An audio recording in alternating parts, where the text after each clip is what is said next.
was like an actor or production or just a movie strike. So they were like, oh, we got time to do all this stuff. So he kind of wrote that speech on his own. When they were doing a lot of the practical effects, they were working on it for weeks and months instead of being rushed. So they were like, yeah, we put our time and effort into this. It's going to be awesome. A nice relaxed production. Well, kind of relaxed production, but they knew that they still had to make the movie. But they knew they had more time instead of, shooting everything within, I guess a normal movie time would be like, say, a month and a half, 2 months. They were like, oh, we got like 3 months. We can really work on that. Yeah, we're talking about Blade Runner, by the way, the original. Yes. Hi, everyone. Welcome to the Rubber Duck Syndicate. Yeah, we were talking about the original one from 80... 80-something. It was like 82? Yeah, it was early 80s. It was... When Harrison Ford still looked young. Yeah, because he's just been old and grizzled for a while. Well, he looks distinguished, but I wouldn't go so far as grizzled, although I haven't seen him lately.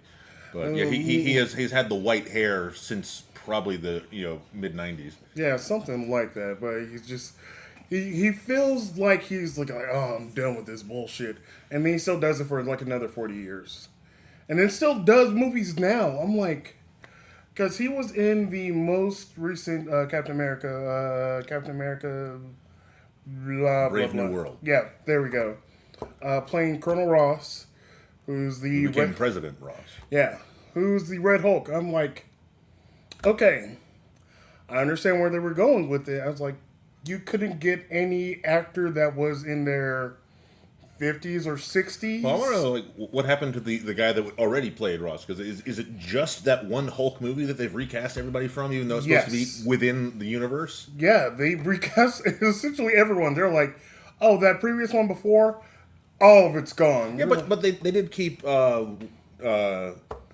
Tim Roth. Well, it was Tim Roth. No, the guy that played the Abomination. Tim Roth. I think that was Tim Roth is British. Yes, he can do an accent. No, this is the guy. He was in Oh Brother, Where Art Thou? Oh, that guy. Yeah, I forget. Not Tim Roth. But has Tim Roth energy. I will say Tim that. Roth adjacent. That's who it is. It's going to come to me later on, and shout it out in a moment of triumph. I love that. While driving and take both hands off the wheel to triumphantly do this. And that's how they will find me in the ditch. I just want you to have like one of the guys in Star Wars, like they were in the hills. Oh, the Sand People? Yeah.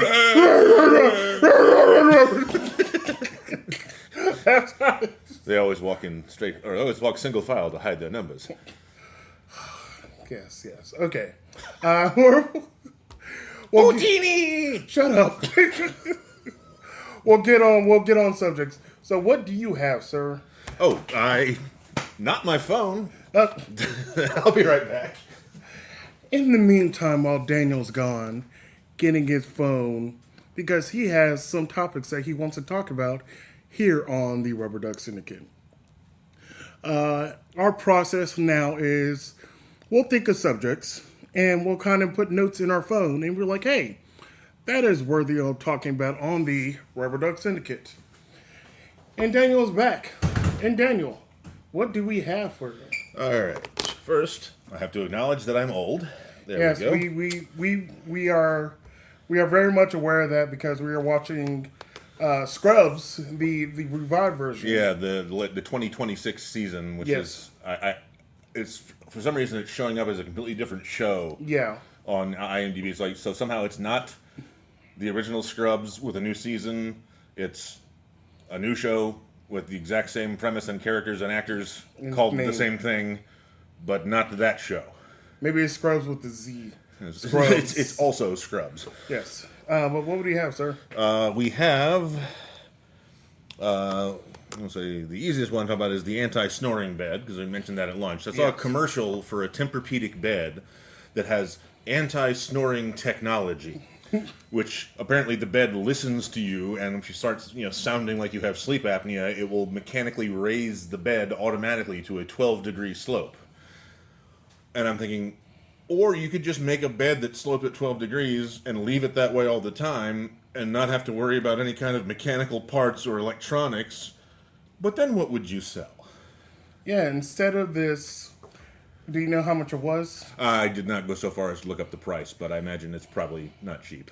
Yeah, probably a couple thousand, because those Sleep Numbers or Tempur-Pedic ones are usually, I want to say, like $3,000 and up, and they go from there.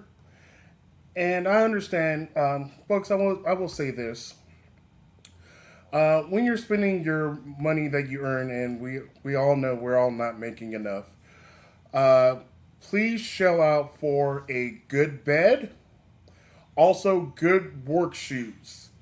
Now, I'm saying this, and people are going to be like, "No, fuck work." I'm like, no, you're there for, It's not about where you're wearing them; it's about how much time you wear them. correct.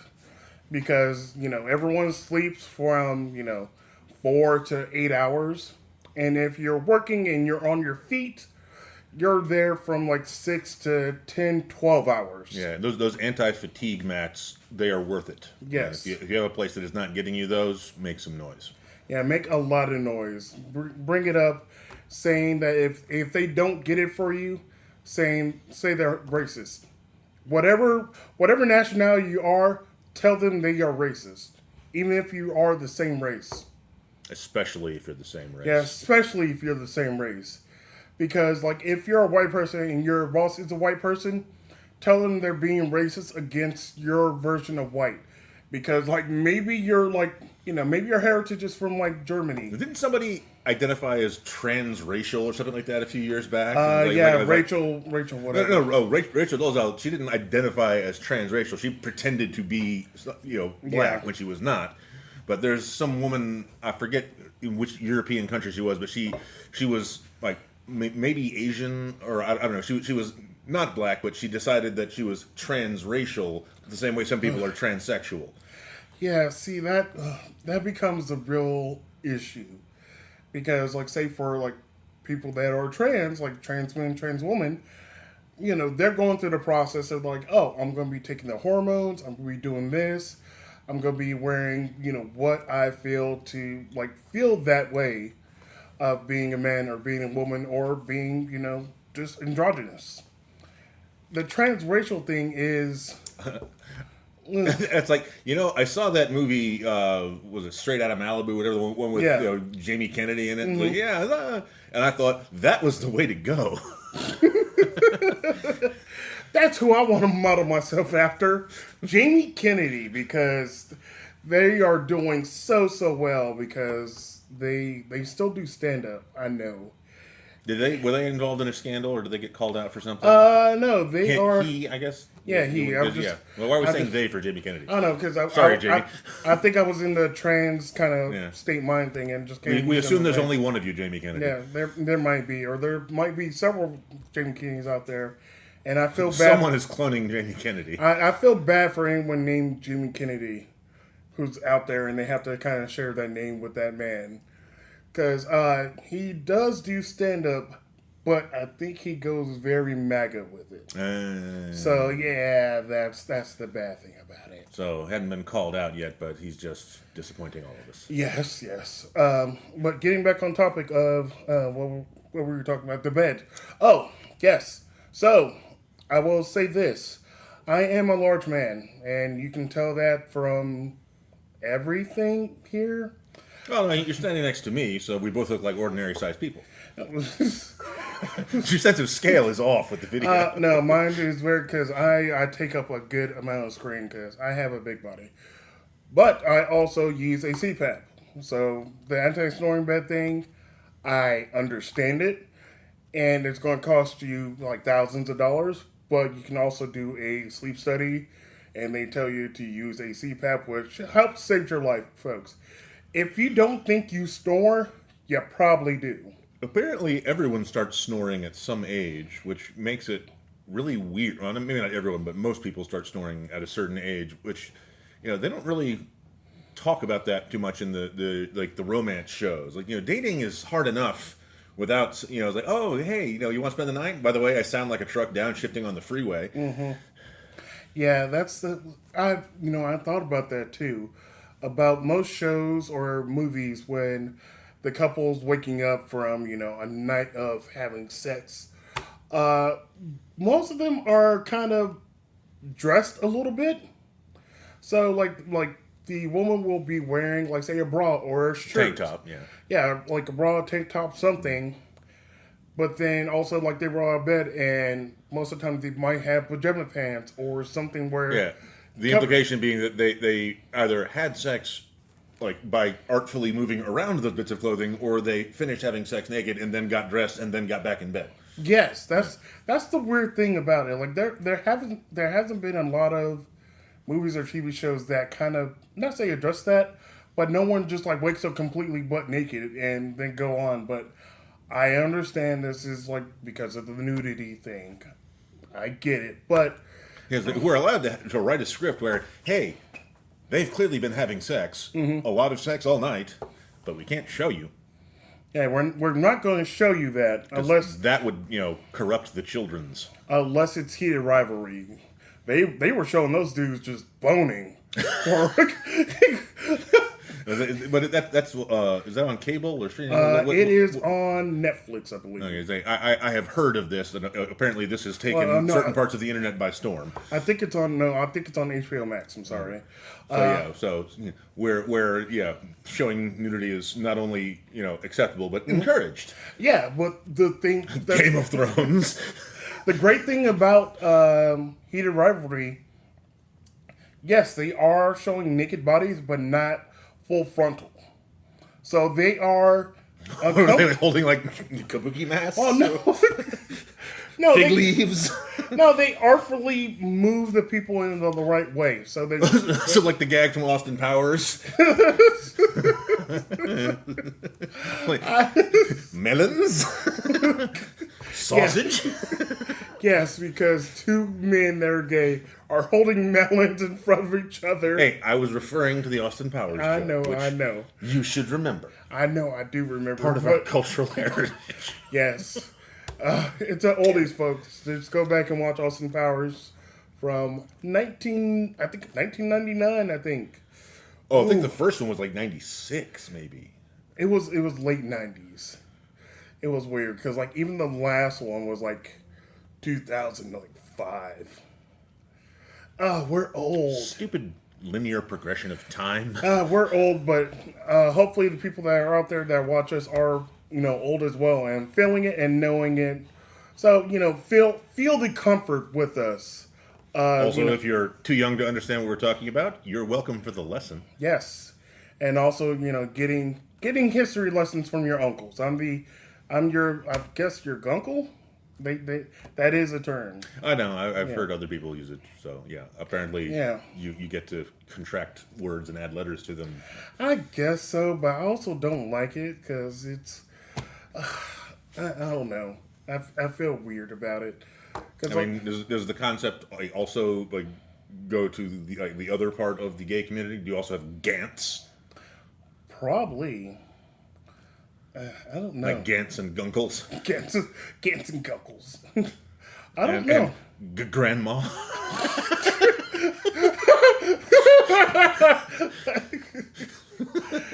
You know what they call grandpas? Daddies. See, that's just less and less specific as we go. I know it is. It's.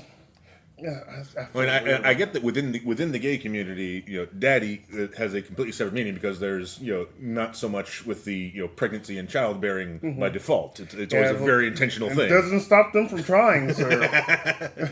They're like, I'm gonna get somebody pregnant. I'm like, well, get them more towels out because you're wasting this seed all over the place.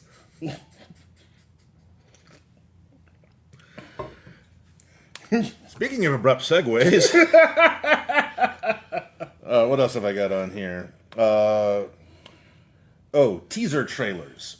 Yes. Teaser trailers. Why? Why are you, releasing a trailer for a trailer? The trailer, I don't give a shit that your marketing team is almost ready with the trailer or you're trying to build up, buzz about a commercial. Ooh, for a commercial? That's what trailers are. Oh, okay. Well, I thought you meant like they did a teaser trailer for like an ad for a commercial. They do that at the fucking Super Bowl now, don't they? Yeah, they do. Yeah. So, I mean, I get that the production values on certain things, especially the Super Bowl commercials and movies, are crazy, and sometimes you want as many people as possible to be ready to see the work when it is debuted. Mm-hmm. But we're talking movie trailers and commercials, like literally advertisements. No one gives a fuck, and if you do give a fuck about teaser trailers, and you get excited when someone drops a 20-second trailer for the next trailer that's going to come out in a few weeks. Explain this to me. I don't want to just jump down your throat and say bad things, but I do not understand how there could possibly be enough people in the population that this appeals to, that this is a thing that happens. It just gives people out there who do I guess like content like ours, or content like on TikTok. This is our fault? It's our fault, sir. No! Yeah, it's us. Well, it gives them something like a little bit to talk about, because that 20-second trailer, they'll do a 5-minute breakdown on it. Oh, I've seen. And it just, I'm like, okay. This is another problem, because when I hear something, or I see some reference that, there's a trailer out for a movie that might be my interest. Mm-hmm. I go to YouTube and I search for the trailer, Yes, and I get 200 different results, and one of them will say like official trailer, then it'll say like official trailer commentary, then they'll say like it'll be a fan cut trailer, and then there'll be commentary on the fan cut trailer, then there'll be the reaction video to the trailer. I just want to watch the trailer. I just want to see the thing. I could get absolutely inarticulately blubbering angry about this. And what makes it even worse, like, so if there was a trailer, like a teaser for a trailer, someone generated an AI version of what they think that trailer might be, and maybe it came out, months prior. So that might be the top result. So you're like, oh, this is it. You watch it, you're like, something is off about this teaser. Why is it 2 minutes long? And then, like, why does this actor look somewhat off? This person's not even in it. And then you're like, okay, I don't know what's going on with this. What really makes me angry about this, this might not even be the people that do all these content videos. It might not even be their fault. This might just be strictly the algorithm. Yeah. But if you search explicitly for something like, movie name trailer, you are looking for a very specific thing. Why are you getting so many things that aren't that fucking thing? Because they assume they know what you want. So, because I think I remember this was like months back, I told you about the Naked Gun trailer. But it was actually a trailer. I don't think it was a teaser, but I think you looked it up and you're like, what the fuck was going on? And that made sense, and it was just kind of weird. But you know what? I had an idea. We're going to do something. So we're going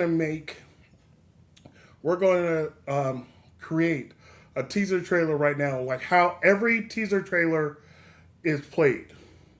Like, we didn't plan this out, but you're going to understand how it's going to go. So I'm going to be off screen. I'm going to be a voiceover. But you're going to be a character in the movie who's just kind of walking by slow.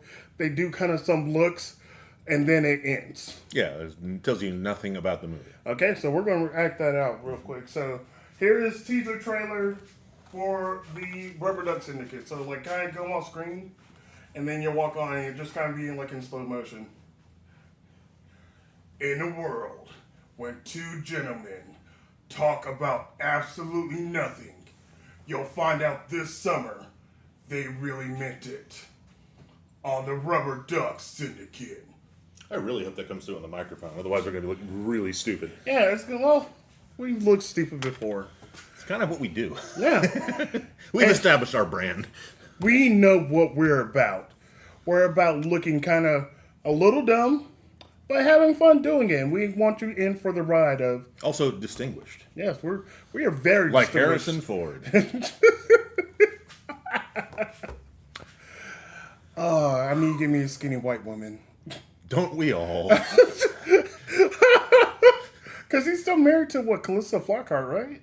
I have no idea who he's married to. If they're together, then that's good for them. Yeah, I think he's still married to Calista Flockhart. Yeah, if you don't know that name, she was on a show called Ally McBeal. She was also on the Supergirl show. She played. She was. Was it Cat Grant? Or was that a Spider-Man reference? I'm mixing up my media references. No, within it was comic Cat Grant, I books. Okay, believe.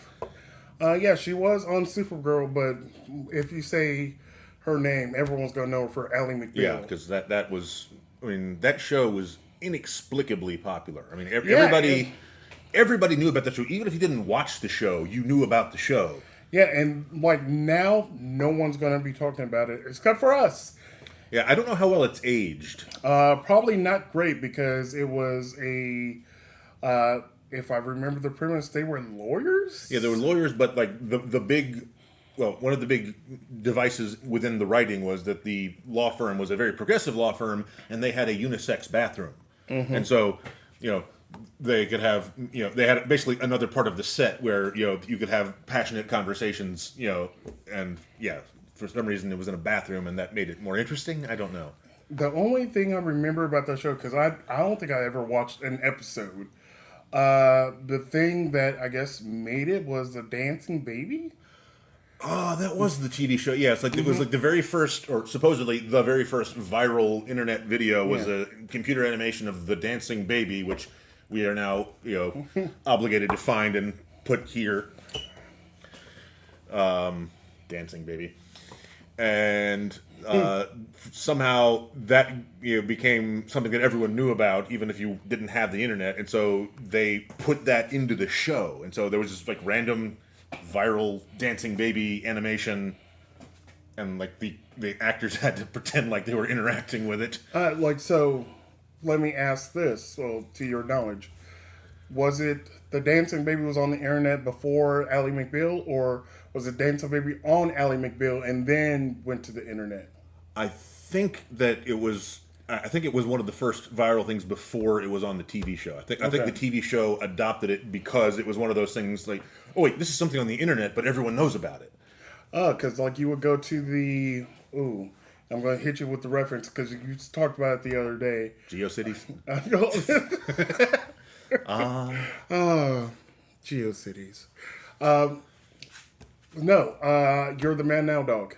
You're the man now, dog. You're the man now, dog. Which, yeah, that is an immortal line which you can find in the trailer and the movie. Yes. But the trailer for the movie Finding Forrester with Sean Connery. So it's Sean Connery as distinguished extra Scottish Sean Connery. Basically the Sean Connery-est you can be. Yes. But the premise of the movie is that he's mentoring this young black student in writing, and apparently they're trying to show like the two of them like connecting and having some kind of relationship, and at some point someone on the production decided that Sean Connery needed to say, "You're the man now, dog," and someone took that clip, just that one bit of sound, and for like probably 10-15 years there was a site. It was www.ytmnd.com, short for "You're the man now, dog." And all it was originally was just a loop of that playing again and again and again. And then you got to the point where you could make your own YTMNDs. Yeah, that's the site I remember because you could do the "You're the man now, dog," but you also could do the dancing baby. Like it was, I forgot what song it had with it, but the dancing baby would just like dance like. Yeah, and it would just keep looping. But they would also do other ones because they also had one for Lemon Party.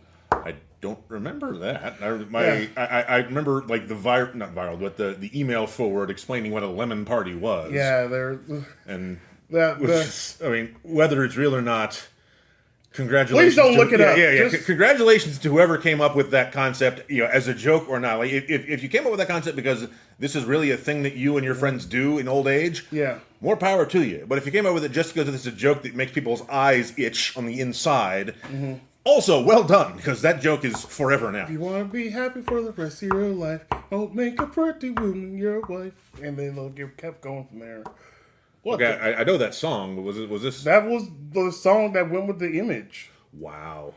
Oh, you didn't know about that part. I know. I never saw it. It's like I've managed to shield myself from a lot of the truly awful parts of the internet. Like I have never seen Two Girls, One Cup. You're missing out. No, I'm not. Yeah, you are. No, I am not. You never look at soft serve the same again, sir. I like soft serve, so no, you're not taking this from me. We're gonna play right now. Absolutely not. Speaking of getting us removed from YouTube altogether. No, like I really kind of explored like the very early ages of the internet. So anything, well, not everything that was like viral, I may have came across it. So the lemon party thing was, like I said, was part of the Man Down Dog thing. Okay. It was the image. I am not going to describe the image for you, and that song that went with it. But what made it even better, not because of that. Because of 30 Rock. Yeah, Yeah. That was a fantastic joke. Yeah, because I think it was our father, like, hey, a lemon party is not a lemon party without Old Dick. Because her father's name was like Richard Lemon. Yeah. So he just went by Dick. And it just made it. Also, this led to a secondary joke. I was working at a grocery store. One of the other cashiers, she was a small, wry-witted person who actually, that she is how I found out about the improv comedy classes where you and I met. Oh. Because she had done them several years before and was telling me about them. Thank you to you. Yeah. I won't use her actual name here, but she had the nickname Lemon because, I guess she looked and acted a little bit like Tina Fey's character, and maybe she just really liked the show. But I got to, pretend like I didn't know what it meant, because she was talking about having a party. Some friends, oh yeah, your little lemon party, and the look on her, you could just see her face just kind of invert. So it was worth it just for that one moment. I feel some type of way for everyone who had the last name Lemon. They can throw a party for a while. Probably it's okay now, but maybe now it's ironic, it's hip. Yeah, it's ironic, it's hip. Also, they're older.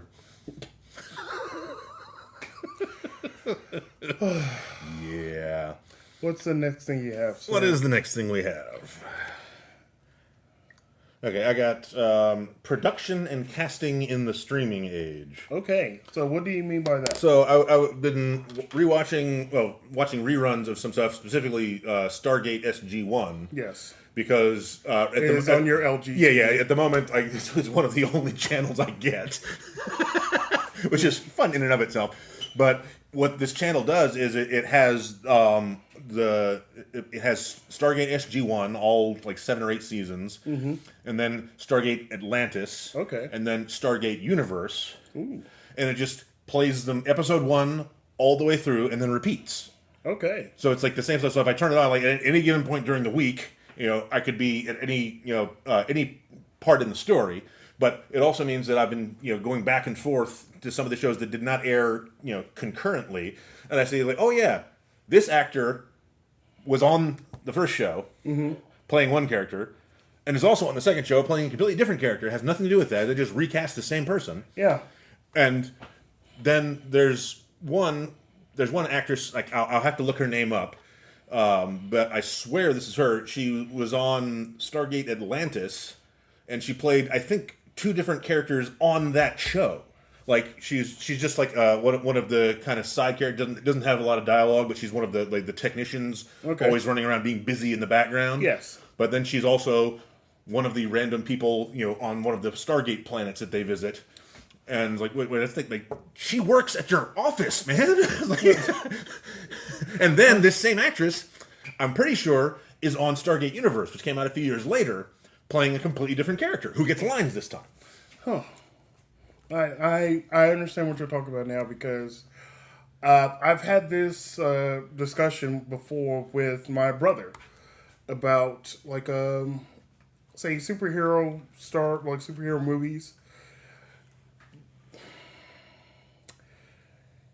What I was saying, I'm trying to. I gather my words together to make sure I get them in the right order. So when I see some actors in some movies, I would say like, "Hey, this is generic actor number 3." Usually you say generic white actor number Yeah, 3, but yeah, generic one, like whatever it is, it Yeah. could be like generic white. hello, actor. Glenn Powell. Yeah. Oh, thank you for because You couldn't think of his name? because not to knock Glenn Powell. no, but he's good. Because yeah, we watched The Running Man. yeah, and it was good. Actually. It was really good. But if you saw him in like a crowd, you wouldn't tell that he was an actor. Like he was just he would just be a sort of generic, attractive white yes. man. Yeah, But definitely not a character actor. no, not a character actor. But like say, all right, Chris Evans. Chris Evans has now played, I believe, 5 different superheroes. So he was Johnny Storm. He was Captain America. Correct. Who else was he? He was also in a series called The Losers. A series? I don't think I saw that. A movie called The Losers. It's based off a graphic novel. I think Snowpiercer is also based off a graphic novel. But that's not a superhero thing. Well, I That's mean, just okay, a really, really blunt metaphor for society. Yeah. Okay, it's not so much superhero, but I guess comic book or graphic novels. Okay, so something from a comic. So- yeah, because wasn't Push, was that also one? Yes, Yeah. he was in that also. I think there might be one more, but I'm not 100% sure. But the fact that he keeps getting cast in these, where I'm thinking, I was like, okay, there are many just white males out there that can fulfill these roles. Why do you keep going to the same 20? Because because primarily they're proven and they're pretty. So people know they can work with them. They know that they test well because everybody no matter what you think about Chris Evans, I don't think you're I'm gonna not find talking bad about him. Yeah, but I don't think you will find anybody that seriously would talk bad about him. Like there may be people that might resent him for being too famous, but nobody I think has a problem with Chris Evans. No, not really. Yeah. But like I say, the thing is, like, you're casting the same people, and like not the same people. You're casting the same 20 to 30, actors in the same roles. Like say Chris Evans one, another one I can think off the top of my head, Ryan Reynolds. Right. Well, Ryan Reynolds. The joke is Ryan Reynolds has been playing Ryan Reynolds in every movie or TV show that he's been in. Which, to be fair, even though I like Ryan Reynolds, is not an inaccurate joke. Yeah, and it's fine because like, hey, we appreciate him, but the roles that he's in, they don't very far from like being Ryan Reynolds. I guess when they write these roles, they're like, hey, we need a Ryan Reynolds type of guy in this. Like, I would, and this is just being serious, I would be curious. I don't know if I would be excited, but I would be curious to see, like, for example, Ryan Reynolds doing Hamlet, to see if he could play a straight dramatic part just to prove that he could. Yeah. And maybe he'd be brilliant at it, but I think it would be interesting to watch. Oh, yeah, because there'd be a lot of actors I would see, if I seen them in a role that is not their typical role, it'd be interesting to see them in it. Some have ventured out, tried it, and they're like, you know what? Let me get back in my bag of doing this because Typecasting. It's a thing for a reason. it is a thing for a reason, and some people look down on that. Typecasting, or like say character actors, because there was a character actor you were talking about that's in essentially everything. I forget the gentleman's name. But he always gets typed. He always gets cast as the creepy kind of thin dude in everything because that's kind of his vibe, and he knows what he's about. And the character actors that understand their character, that embrace that, they are brilliant. yes, and some people they're like, oh, they do the same role all the time. Fucking so what? But even within doing the same role, I'll give you a specific example. Jeffrey Combs, who he has done many roles. One of the earliest ones I can think of was like Reanimator, which is this old campy horror movie. Yes, which is really out there.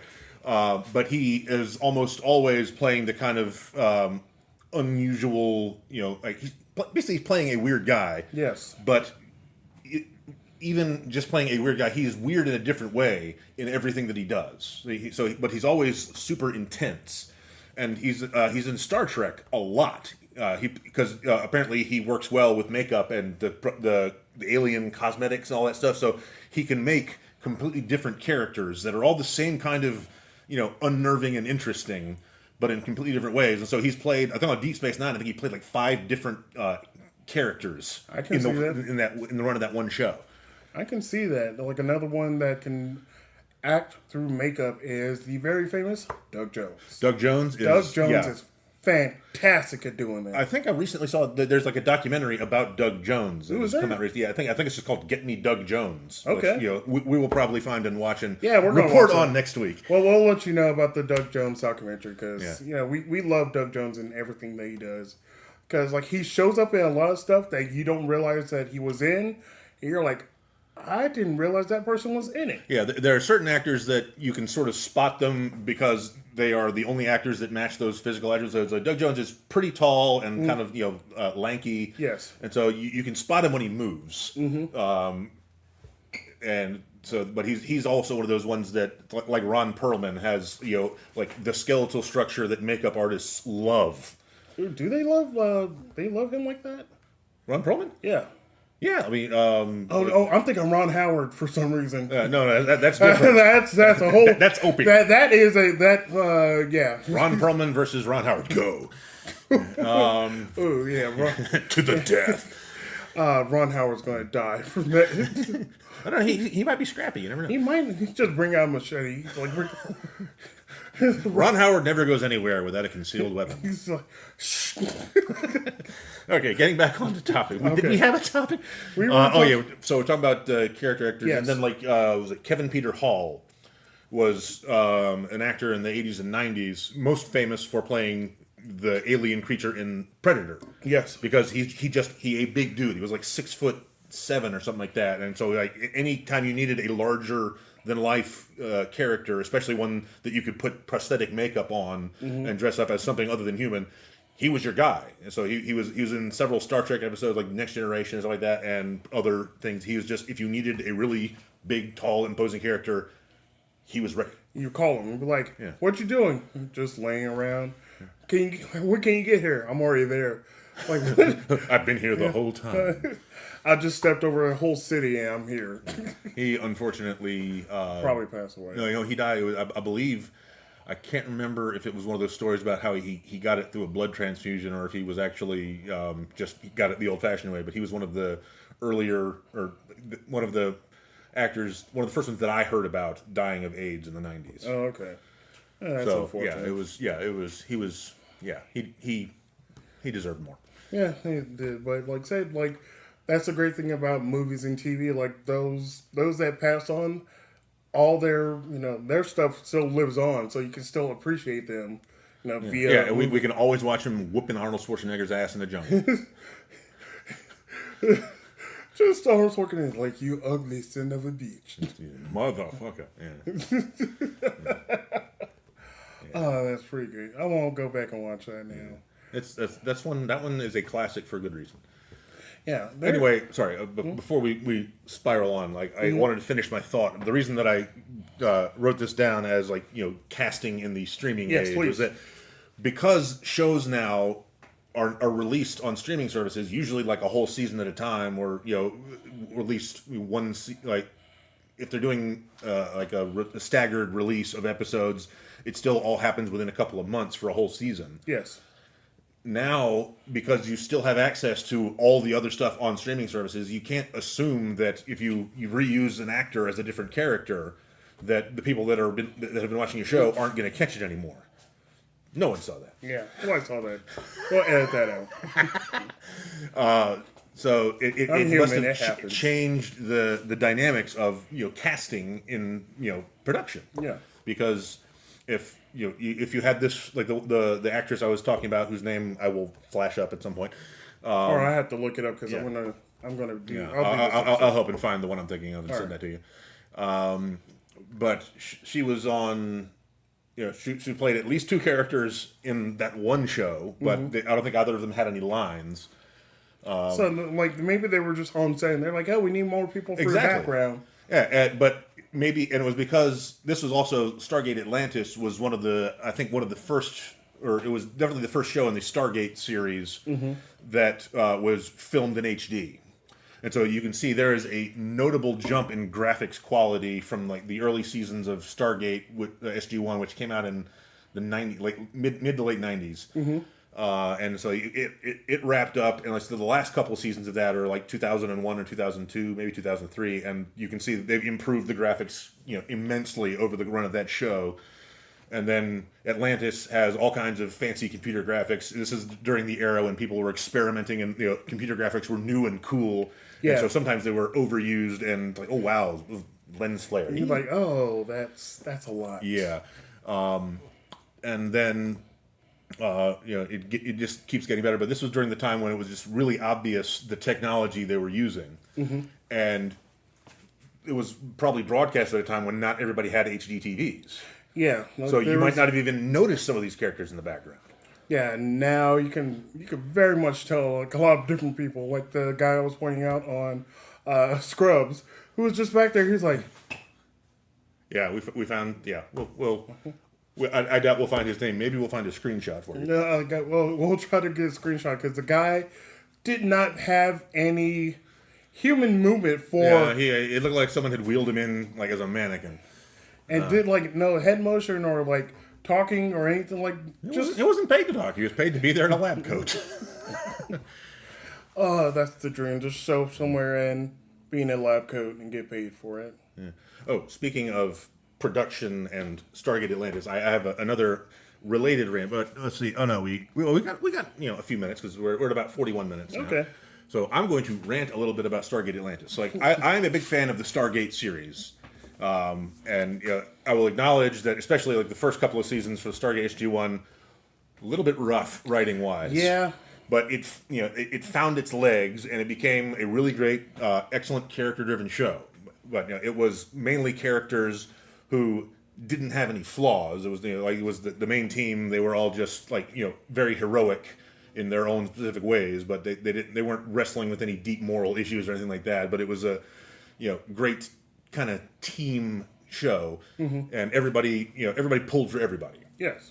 And then Stargate Atlantis came on, and they had some more complex characters. Like David Hewlett played Dr. Rodney McKay, who is just an absolute arrogant asshole. But he is an arrogant asshole because he is in fact smarter than everybody else in the room, and he is actually trying to help. So it's a fascinating character to play. One of the more interesting ones I've seen. And then they get into Stargate Universe, which is the last one before they cancel everything. Although I've heard they're making a new one now on Amazon. Possibly. I think we talked about that. Possibly. We'll have to verify that. And that one was nothing but deeply flawed, complex characters. Oh, and I thought it was one of the best shows that they ever did. Well, that's the thing. Like, if you make a show or a movie where the character is flawed, they have issues, they got something going on, like their life is not perfect. They got something going on that they're dealing with while these other issues are going on. You kind of relate more to that character. I think that's why possibly like a lot of people love, for an example, Spider-Man. A lot of people love Spider-Man because they're like, yeah, I've been young, I've been broke, I've done all this shit. I'm dealing with all this stuff in the world, and now I got this other stuff piled on top of me. What the fuck? So a lot of people kind of could relate to that in different ways. I definitely relate to being bitten by a radioactive spider. I definitely relate to having a woman named Mary Jane in my house, sitting awkwardly with a cup of coffee.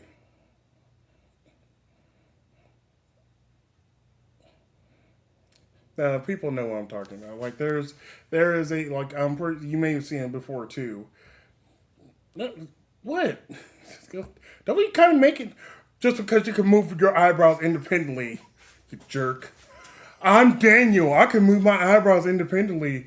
I'm tall. I got a full head of hair. Fucking asshole. There is I believe a Spider-Man cover where Mary Jane is Spider-Man swinging out the window, going to fight some crime, but she's sitting in a way that just looks uncomfortable for everyone, and there were so many. Like badly drawn, uncomfortable. No, or... like she's drawn great, but like how she's sitting is so weird. I'll put the image here of how she's sitting, but I'll show you a little bit later. You'll be like, that doesn't look comfortable. But what, like the back of a Volkswagen? Okay, folks, we're gonna leave. No, finish it though. No, that's it.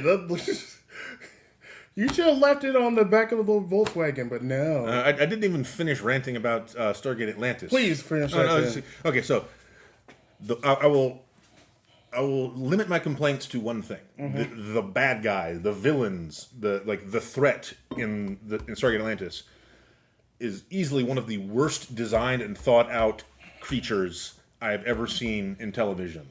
It's the Wraith. Okay. What they are is basically vampires, but they don't suck your blood. They suck your life force. They age you. And so you will just rapidly die of old age if they put their hand on your chest. Because they don't just feed like a thing with a mouth. They have weird vagina mouth things on their hands. I'm not kidding. And they do that, and they suck the life out of you, literally. But they can also give it back if they want to, which is a totally normal thing for a life form to be able to do. Also, they do have fangs, like they would use to eat with, but they're like weird translucent blue. So it's like somebody in the model shop's like, okay, yeah, we can make you teeth. We don't have any white though. And I'm like, we got this blue. Like, fuck it, just put it. There's like blue acrylic fangs, and then like the rest of the makeup design, they're all like really like tall and thin and have long wispy white hair. So basically, with the other makeup choices that they've made, it looks like Axl Rose fucked a catfish. And everything they use to describe everything about this, like the existence of it, is like every part of me wants to like just pick it apart, because it's like no, even in a science fiction, we're already accepting the fact that like you are flying through, like you're in another galaxy, and you can hop between planets at will, and there's humans everywhere, and there's also other alien species. We're willing to accept that. That's part of the show, but the bad guys are so just poorly thought out that it was enough to break the immersion. I actually did not watch this series the first time it was on. Like I watched everything else when it was on because I was that old school kind of nerd, and like it got so dumb that I stopped watching it. You're like, this is beyond me. I got it. I'm out. Yeah, but like the actors on there did a great job for the most part. And there's Christopher Heyerdahl, who's an actor I've mentioned before. Yes. He plays several characters, one of whom is a Wraith character where he's dressed up a la fucked catfish. And he's one of like the more interesting characters that way. But he was also at least one, maybe two characters in the original Stargate series. And so they keep reusing the actors, but then like they're reusing good actors for these small bits where but also for just bad parts. I mean, it's like you're wasting these people. It happens. I did have a question about the Wraiths. So now, do they have to use the chest? Like they can like touch like a leg or someone's back, or like, I don't know, just like touch the face. It's possible they could touch someone's, but like they always made a very big dramatic motions. Like there's always like they would beat the crap out of you and you're on the ground, and they would do it extra dramatically. But they wouldn't just do that. They would reach way back and like snarl in the air. Like they would just it was like, as far as playing an anonymous monster goes. Good instincts, like just play up all the weird random features, but for characters that have lines, not so much. I do have a question. I'm pretty sure this has happened. So yeah, someone's got beamed down. The Wraith is about to like go all the way back to like get them on the chest. I guarantee there was probably at least 2 times someone got saved from being chest sucked. Because, like, they went far all the way back and, like, they got shot with, like, a laser, got hit with a rock or something. Absolutely. Yep, I knew it. Yeah. Called it! Yeah. I mean, which you can get away with now in, like, in modern productions because you have to be able to get things at a, I guess, very precise timing. So you could make that scene believable without having to do, like, the wind-up haymaker, vagina chest grab. Don't touch my vagina chest! No, the vagina's here. Yeah. Well, how do you know I don't got a vagina on my chest? Or, I'm sorry, I just assumed. Yeah, don't That was wrong of me. don't assume my gender chest, sir. Yeah, there's no way that we're going to be able to land this conversation on anything like a logical Aside from conclusion. my vagina chest. Yeah, it's like now, oh, vagina chest by everyone. They're like, oh, you got your okay, that's cute. That's really just let me know when it launches. I'll like and subscribe. By the way, like and subscribe, folks. Yes. Yeah, we have to say that. Yeah, like, Feels subscribe, dirty. subscribe, hit buttons, hit bells, do dinglings and things Remember us. like that. Remember me.